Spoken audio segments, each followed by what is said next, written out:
चमकते दरख्तों, ततलियों और एक छोटे से जगमगाते कोटेज वाला एक दलक्ष जंगल। टाइनी फेयरी चमकदार परों के साथ उड़ती हुई, कौस वाली ततलियों के पीछे भागती हुई हिनस्ती है। खशक दरिया का बस्तर जिसमें जमीन फटी हुई है। उदास जानवर, हाथी जिसकी सौंड लटकी हुई है, खरगोशों के मुरझाए कान और प्यासे फूल। टाइनी फियरी फूलों से ढकी हुई पहाड़ी पर खड़ी अपनी चमकती हुई छुड़ी उठाती है। परासरार फूल रोशनी से धड़कते हैं और बारिश के कतरे बनते हैं। फूलनुमा बादलों से नीले चमकदार बारिश के कतरे गर रहे हैं। दरिया भर जाता है, दरख्त नीवन सब्ज हो जाते हैं और जानवर हैरत से दम बखुद रह जाते हैं।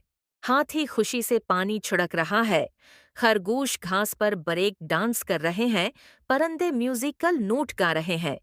फैरी हुआ में उड़ती हुई कहकाए लगाती है, जगमगाते जगनुओं से घरी हुई। छोटे हाथ बड़े मसाइल हल कर सकते हैं।